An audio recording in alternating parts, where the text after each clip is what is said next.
제가 하버드 대학교에 1년 반 가 있었습니다. 그곳에서 이제 이 두 권의 책을 썼습니다. 반도체 주권국가, AI 신들의 전쟁. 근데 제가 이 책을 보여드리는 이유는 반도체 주권국가는 전통적인 방법으로 책을 썼고요. AI 신들의 전쟁은 AI를 활용을 해서 이제 쓴 책이에요.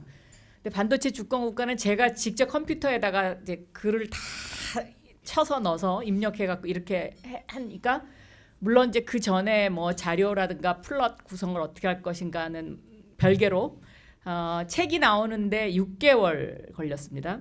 그런데 이 AI 신들의 전쟁은 공동 저자 3명이 서울, 보스턴, 샌프란시스코, 실리콘밸리에 흩어져 있었는데 일주일에 한 번씩 줌으로 서로가 우리가 이제 컨텐츠를 정해놓고 거기에 관해서 하고 싶은 이야기를 쭉 한 거를 AI한테 녹음을 시키고 1시간 줌 회의가 딱 끝나고 나면 바로 AI한테 우리가 이거 책을 만들 거니까 정리해줘. 그러면 1분 만에 쫙 모든 게 뜨고 그 AI가 정리한 거를 각자 일주일 동안 고칠 거 고치고 또 바꿀 거 바꾸고 뭐 이런 식으로 해서 책을 만들었는데 3개월 걸리더라고요.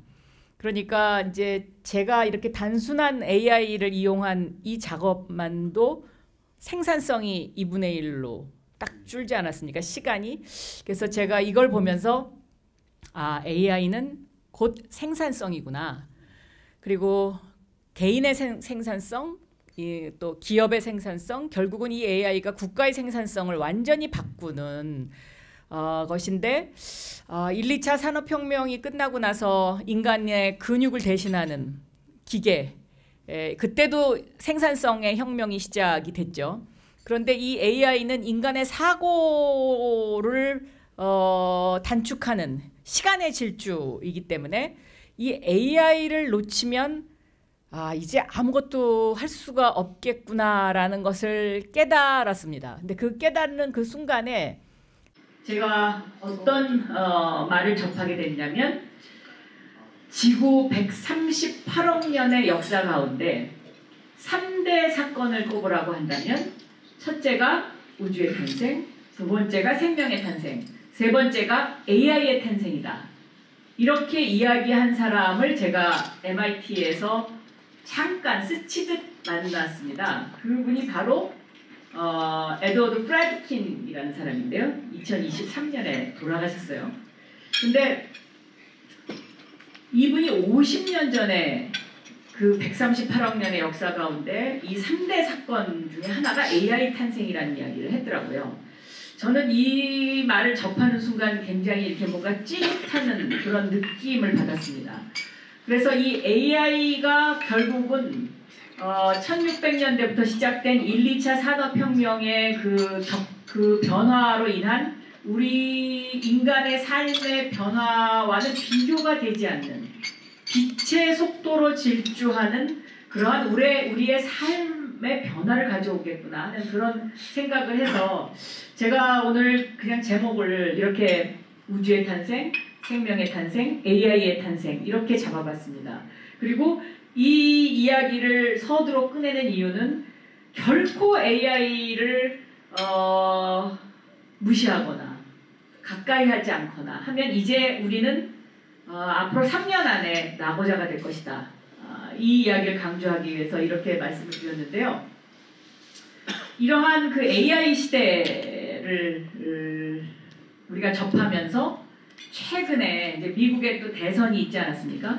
이 미국에 대선이 있었는데 이 트럼프의 당선이 그럼 과연 이 AI 시대에 미국의 패권을 계속 가져갈 것이냐? 그리고 트럼프의 당선이 과연 우리의 대한민국의 어떤 지정학적인 위치를 어떻게 바꿀 것이냐? 이게 굉장히 관심이 많았는데 특히 한국은 이 AI 시대와 트럼프의 재등장이라는 이 두 가지 사실 때문에 앞으로 굉장히 많은 내년부터 엄청난 큰 변화를 겪을 수밖에 없을 것이다. 근데 특히 이제 이 트럼프와 바이든의 가장 큰 3개의 다른 정책으로 에너지, 중국 문제, 통상 문제 이렇게 크게 3가지를 들 수가 있겠는데요. 나머지 문제들은 뭐 다른 데서도 얼마든지 정보를 접할 수가 있으실 것 같고, 이 에너지 문제는 AI와 에너지 그리고 도시 설계, 이거는 사실은 뗄래야 뗄 수 없는 관계에 있기 때문에 제가 이것은 조금 설명을 하고 넘어가도록 하겠습니다. 그러면 트럼프는 지금 이 AI 시대에 화석연료를 고집합니다. 바이든은 2차 세계대전 이후에 미국이 유지해왔던 오일 이코노미에서 그린 이코노미로의 에너지의 축의 변화를 이미 화두로 던졌었죠. 그러면 왜 트럼프는 화석연료를 고집하고 바이든과 해리스 쪽에서는 그린 에너지를 고집했느냐, 이 설명을 좀 드리도록 하겠습니다. 결국 AI 시대라는 것은 모든 에너지가 전기로 수렴되는 시대이지 않습니까? 그러면 전기로 수렴되는 이 시대에 미국이 지금 현재 1300기가와트를 쓰고 있는데요. 1기가와트가 75만 가구가 사용하는 양입니다. 그런데 미국은 AI 시대가 오면 1300기가와트 곱하기 2가 더 필요할 것이다 라고 이미 계산을 다 해놨더라고요. 우리나라 정부는 아직 이 계산을 못하고 있습니다. 그러니까 예를 들면 윤석열 정부가 올해 초에 용인에 반도체 클러스터를 만들겠다라고 발표했잖아요. 그럼 여기에 10기가와트가 들어갈 것이다. 전문가들은 아니다. 20기가와트가 들어갈 것이다. 뭐 이렇게 주장을 해요. 그러면 이 10기가와트면 아까 1기가와트가 75만 가구가 쓰면 750만 가구가 쓰는 양이에요. 그러면 수도권이 사용하는 전체의 4분의 1을 그 용인 클러스터에 끌어모아야 되지 않습니까? 그러면 결국 AI 시대는 이 에너지, 전기로 되는 에너지를 무엇으로 할 것이냐의 문제가 대두될 수밖에 없는 것이고, 이미 그것이 이제 화두가 됐는데요. 지금 쓰고 있는 화석 연료, 오일 이코노미로 그러면 이 AI 시대의 에너지를 다 쓸 거냐? 이거는 불가능하다. 이제 이거는 우리가 상식적으로도 그렇게 판단할 수 있지 않습니까? 그러니까 당연히 그린 이코노미가 나올 수밖에 없는 거고요. 탄소 배출량을 줄여야 되는 이런 문제와 맞물려서 동시에 이 그린 이코노미가 나올 수밖에 없는데, 그럼 그린 이코노미로 가는 것이 이게 정답일 것 같은데, 그럼 왜 트럼프는 화석연료를 고집하냐? 여기에는 크게 두 가지 이유가 있다고 봅니다. 첫째는 에너지의 축은 곧 패권의 축입니다. 그동안 미국은 오일 이코노미 시대에 중동을 주물렀다 놨다 하면서 이 에너지의 축을 계속 끌어왔는데, 이 오일 이코노미 시대가 저물게 되면 미국의 패권도 따라서 저문다라는 게 미국의 판단이고요. 그러면 이걸 어떻게 할 거냐?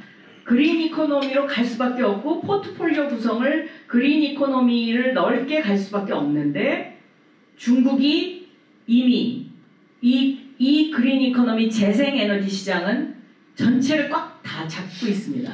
그러니까 트럼프의 판단은 우리가 그린 이코노미를 똑같이 중국하고 경쟁해서는 지금에서는 이거를 주물렀다 놨다 할 힘이 없다라고 보는 거죠.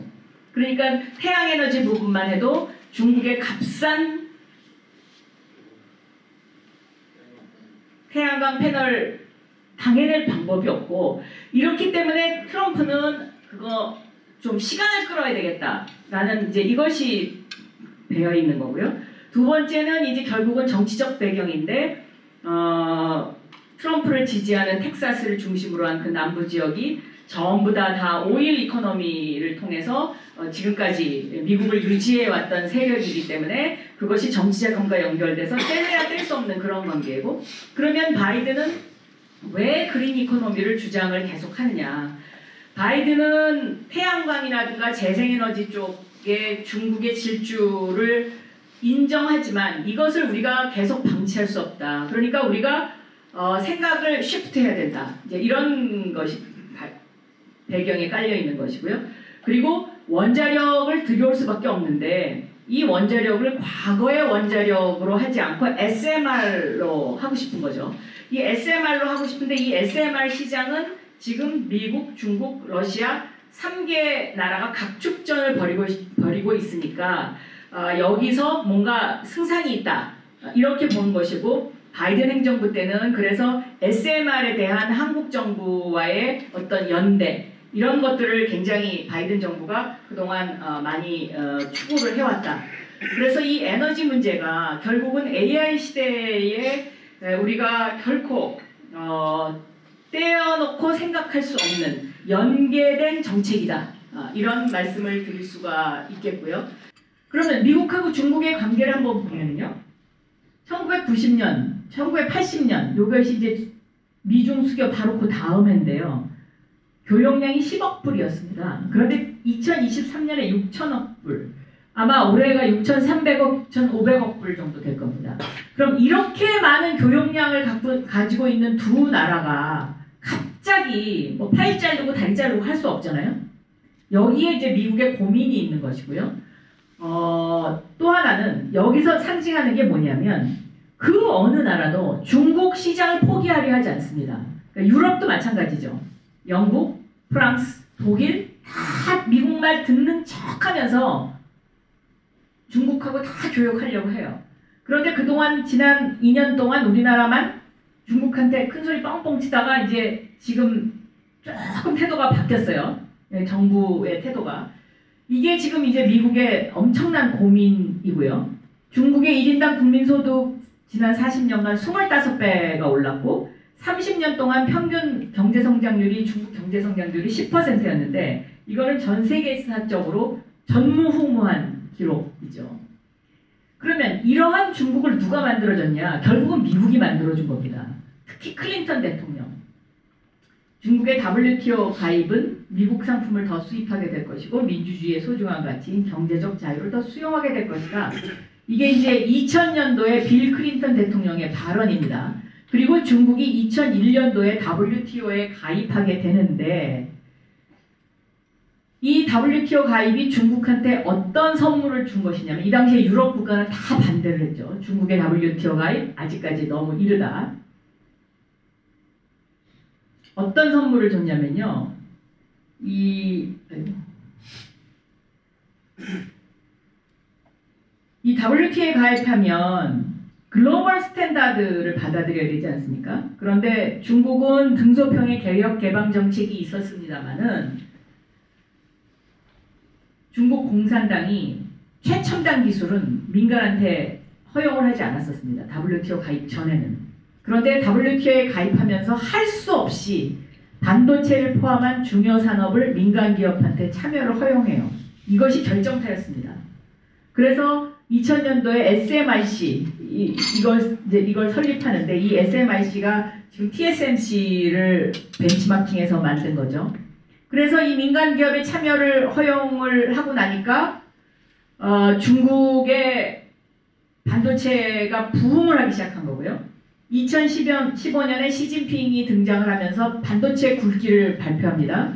그런데 여기 반도체 굵기에서 우리가 간과했던 게 뭐냐면요. 향후 10년간 1조 위안, 160조 원을 투자해, 지금 돈으로 계산하면 아마 180조 정도 될 거예요. 180조를 투자해가지고 15%에 머물던 반도체 자금률을 2025년까지 70%로 끌어올리겠다. 이렇게 발표를 했어요. 그럼 2025년이면 내년이지 않습니까?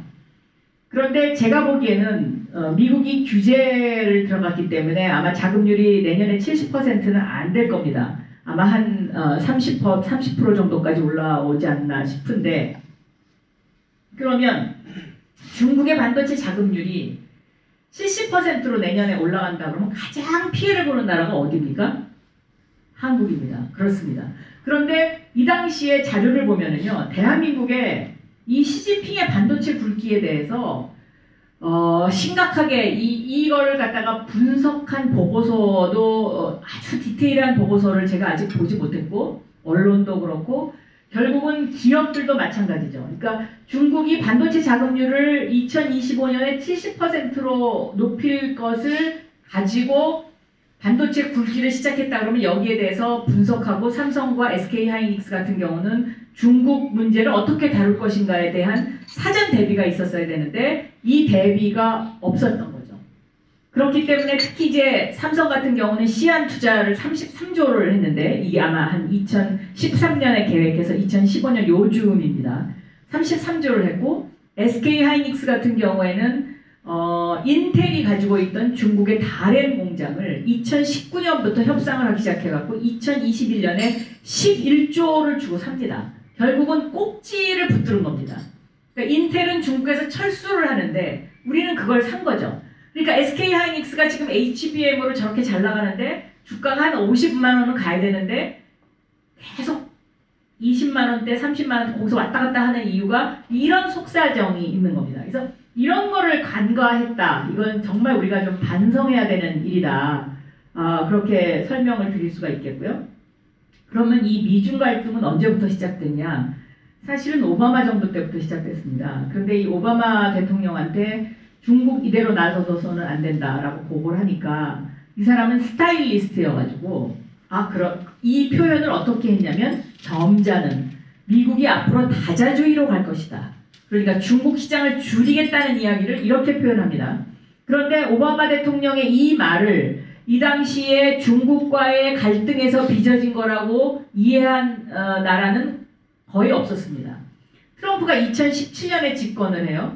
그러면 트럼프한테 보고를 하니까 트럼프는 비즈니스를 하던 사람이었고 이 사람이 가장 좋아하는 정책이 관세 정책이에요. 그러면 그래? 그러면 관세 때려. 이렇게 되는 거죠. 그래서 트럼프 시대에 중국 상품에 대해서 관세를 때려요. 그래서 한국의 중소기업들이 이 당시에 많은 그 혜택을 좀 받습니다. 그랬더니 중국이 가만히 있습니까? 다시 보복 관세를 때렸죠. 그러니까 보복 관세를 때려서 결국 트럼프의 관세 정책은 트럼프 1기 때는 그렇게 성공하지 못했습니다. 그래서 아마 트럼프 2기에 트럼프가 60%의 관세를 때리겠다고 거의 협박조로 나오는 이유가 거기에 있을 수도 있다. 이렇게 생각이 되고요. 바이든 정부 들어와서는 트럼프의 이런 어떤 치킨 게임이 미국에 전혀 도움이 안 된다.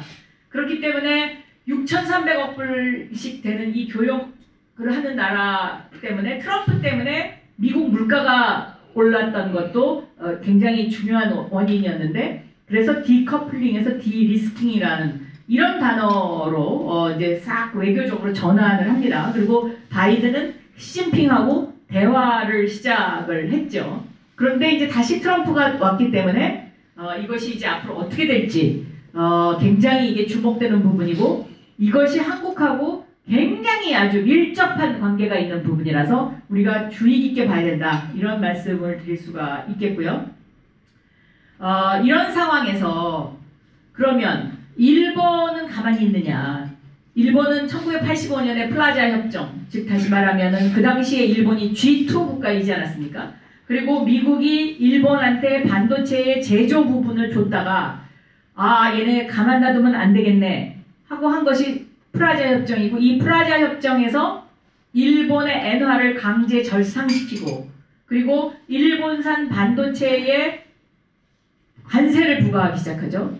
그 틈을 비집고 들어간 게 삼성전자입니다. 그래서 삼성전자가 1985년에 미일 간의 프라자 협정 이후에 지금까지 약 30년간 그 틈새를 비집고 들어가서 잘 나갔던 것이고요. 그래서 일본은 지금 우리 지난 30년 동안 너무 힘들었어.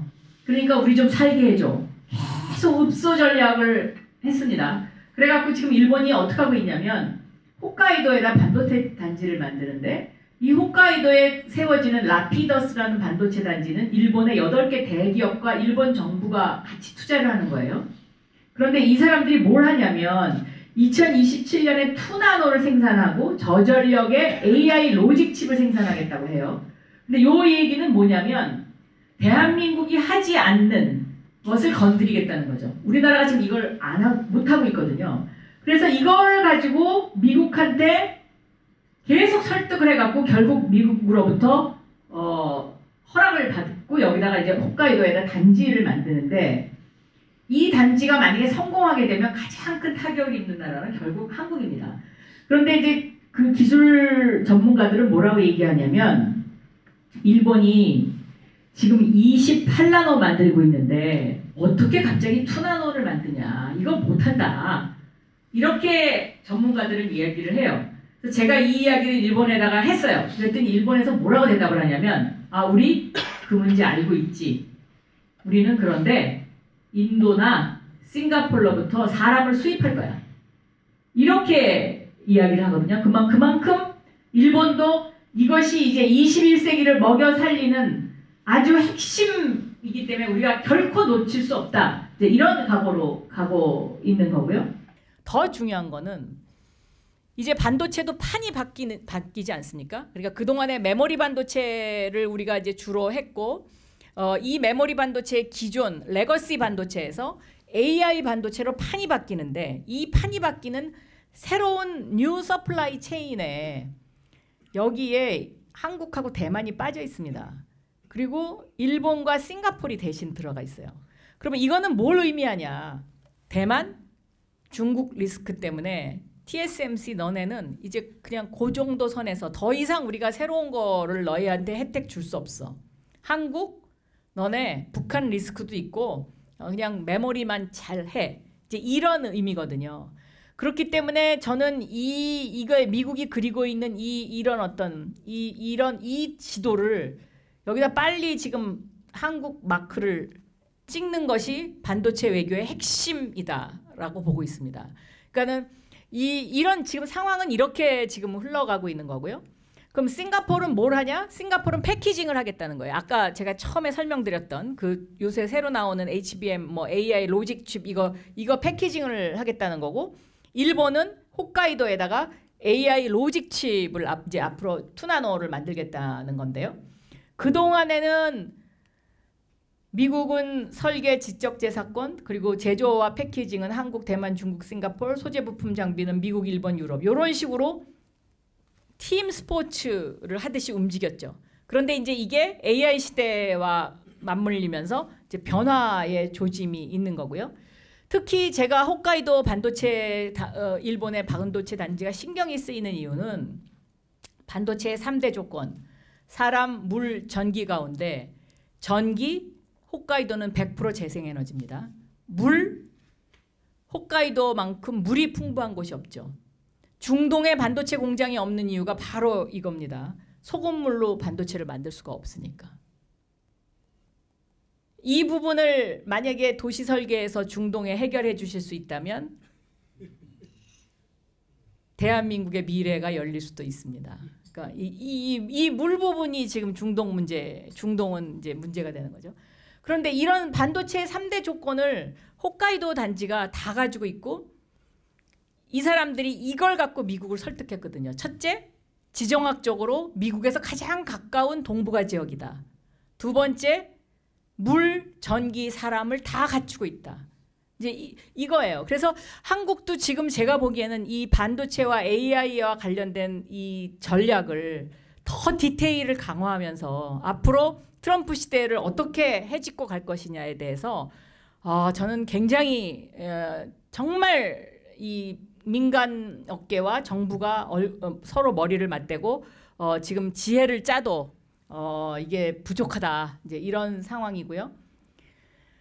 1960년대부터 지금까지의 어떤 IT의 발달사를 한번 짚어봤을 때 대형 컴퓨터 시대 IBM이었죠. 그런데 IBM이 컴퓨터가 이렇게 작아지리라고 예측을 못했습니다. 그래서 결국 몰락의 길을 걷게 됐고요. IBM은 지금 양자컴에 투자하고 있습니다. 데스크탑과 PC 시대, 이때는 인텔의 시대였잖아요. 근데 인텔의 시대였는데 애플이 이 당시에 인텔한테 가서 우리 스마트폰에 넣는 칩 좀 만들어줘. 근데 인텔이 거절했어요. 결국은 그래서 인텔도 몰락의 길을 걷게 된 것이고요. 스마트폰 시대에 대한민국이 잘 나갔죠. 잘 나갔는데 삼성전자도 똑같은 일을 겪어요. 그러니까 젠슨 황, 지금 엔비디아의 젠슨 황이 2017년도에 삼성전자를 찾아와서 HBM을 만들어 달라고 그래요. 그런데 삼성이 그 당시에 시장 점유율이 1%밖에 안 됐기 때문에 거절했죠. SK 하이닉스가 그 정보를 입수하고 젠슨 황한테 가서 우리가 만들게. 그렇게 해서 오늘의 SK 하이닉스 HBM이 만들어진 거죠. 그러면 지금 이 AI 시대에는 지금 대한민국의 위치는 어디에 있느냐. 자, 스마트폰까지는요. 예를 들면 TSMC 그러면 TSMC의 모리스 창 그러면 대한민국의 이건희, 삼성의 이건희 이렇게 대적하는 기업가가 있거나 기업이 있었어요. 예를 들면 구글 그러면 네이버 뭐 이런 식으로. 그런데 AI 시대를 주물르는 이 세 명, 샘 얼트만, 일론 머스크, 젠슨 황. 여기에 대적할 수 있는 한국의 기업가 지금 있습니까? 제가 강의하면서 이 질문을 하면 모든 분이 다 없다고 합니다. 저는 한국의 딜레마가 여기에 있다라고 봅니다. 물론 미국과 중국을 제외하고 AI 시대에 이런 어떤 칩을 만들 수 있고 이런 몇 안 되는 나라 중에 하나가 한국이에요. 그러나 우리는 지금 너무 스마트폰 시대에 취해가지고요. 일본이 팩스 시대에 취해서 IT의 10년을 놓쳤듯이 지금 대한민국이 저는 너무 스마트폰 시대에 취해가지고 이 AI 준비가 너무 늦었다. 뭐 여러 가지 이유가 있는데요. 클라우드 산업 투자부터 좀 늦었죠. 우리가 이제 국정원에서 너무 규제가 세고 이러니까 이제 그 공무원들 제가 이제 중기부 가 보니까 공무원들이 컴퓨터가 2대더라고요. 하나는 안에서 쓰는 거, 하나는 바깥에서 쓰는 거. 이제 그런 시대가 돼버리면은 이제 사실은 이 AI 시대를 준비할 수 없었던 거거든요. 그러니까 이 늦었는데 그러면 이 세 명이 사실은 지금 이 AI 시대에 어떻게 보면 주역들이고 특히 제가 주목하는 거는 이 일론 머스크인데 이 일론 머스크가 트럼프 행정부의 정보효율위원회 위원장으로 임명이 됐잖아요. 저는 이 사람이 일을 낼 거라고 봐요. 근데 이 사람이 일을 내는 그것이 성공하면 미국이 최첨단을 달리는 패권 국가가 될 것이고 이게 실패하면 미국도 상당 기간 또 힘들어지지 않을까 이제 이런 생각을 합니다. 이런 생각을 하는데 그럼 이 AI 시대를 어떻게 우리가 대비를 해야 되느냐. 결국은 우리는 파운데이션 모델, 챗GPT와 같은 파운데이션 모델이 없기 때문에 그것 때문에 모든 거를 다 포기하냐? 저는 그건 아니라고 봐요. 우리한테도 얼마든지 할 일이 있습니다. 예를 들면 올해 초에 삼성전자가 최초로 AI를 스마트폰에다 탑재해서 통역하는 그 상품을 내놔서 히트를 쳤어요. 그런데 그게 뒷심을 발휘하지 못하고 있는 거죠. 뒷심을 발휘하지 못하고 있고 즉 온디바이스 시대를 열었는데 그걸 못하고 있는 건데요. 쉽게 생각하면 이제 이런 겁니다. 스티브 잡스가 컴퓨터를 인간의 손에 쥐어줬잖아요. 작게 만들어서. 이거 컴퓨터지 않습니까? 일론 머스크는 그 움직이는 컴퓨터를 내 발에 달아줬어요. 결국 테슬라라는 거 자체가 자동차 안에 컴퓨터가 하나 들어가 갖고 스마트폰하고 똑같은 역할을 하는 거잖아요. 그러니까 센서와 통신 장비를 갖추고 걔가 그 안에서 이 자동차는 부품을 언제 갈아야 되고 이런 것까지 다 계산을 해서 드라이버한테 알려주고 뭐 이런 어떤. 그러면 지금은 어떤 싸움이 시작된 거냐? 결국은 AI를 누가 인간의 손에 쥐어줄 거냐. 가장 간편하게 쓸 수 있도록. 이 싸움이 시작된 거죠. 그러니까 2023년이 챗 GPT로 인한 기술혁명의 시대였다면, 기술혁명을 예고한 시대였다면 2024년 올해는 누가 AI를 가장 인간의 손에 쉽게 전달해 줄 수 있느냐 하는 산업전쟁이 시작된 해죠. 그래서 올해 한 해를 쭉 회고해 보면은요. 삼성의 이 스마트폰을 시작으로 해서 애플, 엔비디아, 구글 뭐 이 개발자 대회에서 나온 것들이 다 뭡니까? 우리가 AI를 이렇게 탑재할 거야. 이거를 이렇게 쓸 수 있을 거야. 앞으로 이렇게 할 거야. 이거 발표하느라고 지금 정신이 없잖아요. 그러면 결국 우리는 파운데이션 모델은 지금 만든다는 거는 저는 말이 좀 이미 늦었고 그럼 파운데이션 모델이 없는데 그럼 어떻게 가냐? 저는 소버린 AI 즉 대한민국이 구글이나 아니면 뭐 마이크로소프트의 그 파운데이션 모델에게 보낼 수 없는 정보들이 있지 않습니까? 예를 들면 서울시면 서울시가 가지고 있는 각종 교통자료, 각종 뭐 건물과 관련된 모든 데이터를 스스로 만드는 이 소버린 AI를 만들어서 이거를 AI 에이전트화하는 비즈니스의 시대가 곧 올 것이고 이것을 준비해야 된다. 빌 게이츠가 그랬어요. AI 에이전트 시대가 앞으로 5년 안에 온다. 그러면 이 AI 에이전트 이게 뭐냐? 뭐 굉장히 힘들어 보이는데 사실은 또 어떻게 개념적으로는 이게 어려운 일도 아닙니다. 챗봇의 업그레이드 버전. 예를 들어서 비서가 있습니다. 시키는 일만 하는 비서가 있어요. 시키는 일만 하는 비서는 챗봇이죠. 알아서 척척하는 비서가 있어요. 이게 AI 에이전트입니다. 이 AI 에이전트는 개인 에이전트도 나올 것이고요.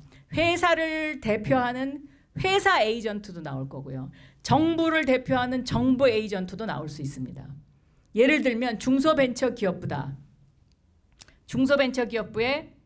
중소벤처기업부를 대신하는 AI 에이전트를 만드는 겁니다. 예를 들어서 제가 중소벤처기업부에서 하는 R&D 산업에 자금을 받고 싶어요. 지금은 거기에 들어가려면 클릭을 해야 되잖아요. 클릭해서 계속 클릭 찾아 들어가야 돼요. 굉장히 복잡하고 귀찮습니다.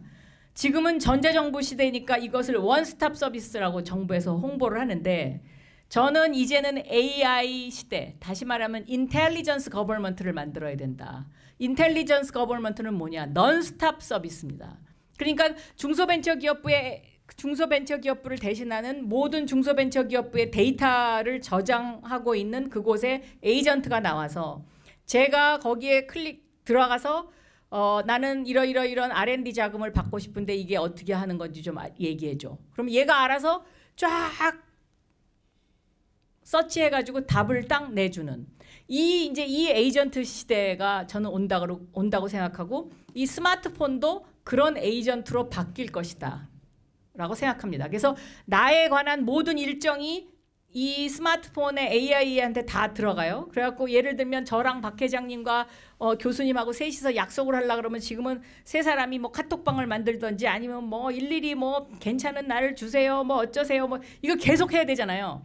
근데 이게 에이전트화되면 각자 일정을 에이전트끼리 서로 연락해가지고 이날이 비네. 그러면 이렇게 하겠습니다. 그러면 얘가 에이전트가 나한테 박 회장님하고 12월 10일 날 약속 오케이?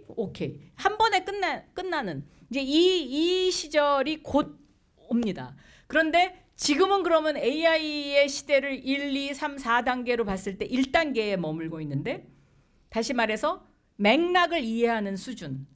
그러니까 제가 인공지능 이렇게 쳐도 얘가 이 사람은 인공지능이라는 거를 이렇게 썼을 거야 하고 이제 그렇게 맥락을 이해하는 수준이고 2단계가 바로 AI 에이전트인데 이 AI 에이전트에서 3단계로 넘어가면 무슨 현상이 생기냐. 요즘 우리가 젊은 아이들이 하는 이야기 못 알아듣는 단어들이 있죠. 뭐 예를 들면 하나도 관심이 없어. 이거를 요새 애들은 1도 관심이 없어. 이렇게 얘기하더라고요. 그러니까 하나도라는 이 세 마디가 귀찮으니까 이거를 1도로 세 글자를 두 글자로 줄이는 축약어를 쓰잖아요. 그러니까 1도 관심이 없어. 젊은 애들은 전부 그렇게 얘기하고 또 그거보다 더 어린 아이한테 가면 걔네들이 쓰는 단어를 우리가 때때로 못 알아듣는 그게 많잖아요. 이 AI 에이전트 시대가 오면 에이전트와 에이전트끼리 얘기를 계속 하다 보면 이 사람들도 이 에이전트도 축약어를 만들기 시작하겠죠. 그럼 이 축약어를 만들기 시작하면 인간이 AI의 말을 못 알아듣는 이렇게 되면 AI를 통제하기가 힘들어지는 그러니까 사실상 규제는 이때부터 시작이 되는 것이고 이 규제가 필요한 시기는 이때다라고 생각이 되는데 이런 시기가 이제 앞으로 10년 후에 올 거다라고 전문가들이 예측을 합니다. 그래서 저는 이런 제가 도입부에 얘기했던 우주의 탄생, 생명의 탄생, 탄생. 138억 년의 역사 가운데 3대 사건. 우리가 그 초입부에 있는 거고요. 이 초입부에 있는 이것을 우리가 정말 즐거운 마음으로 긍정적으로 받아들이고 더 탐험적인 생각을 해야 되지 않나 이렇게 생각합니다.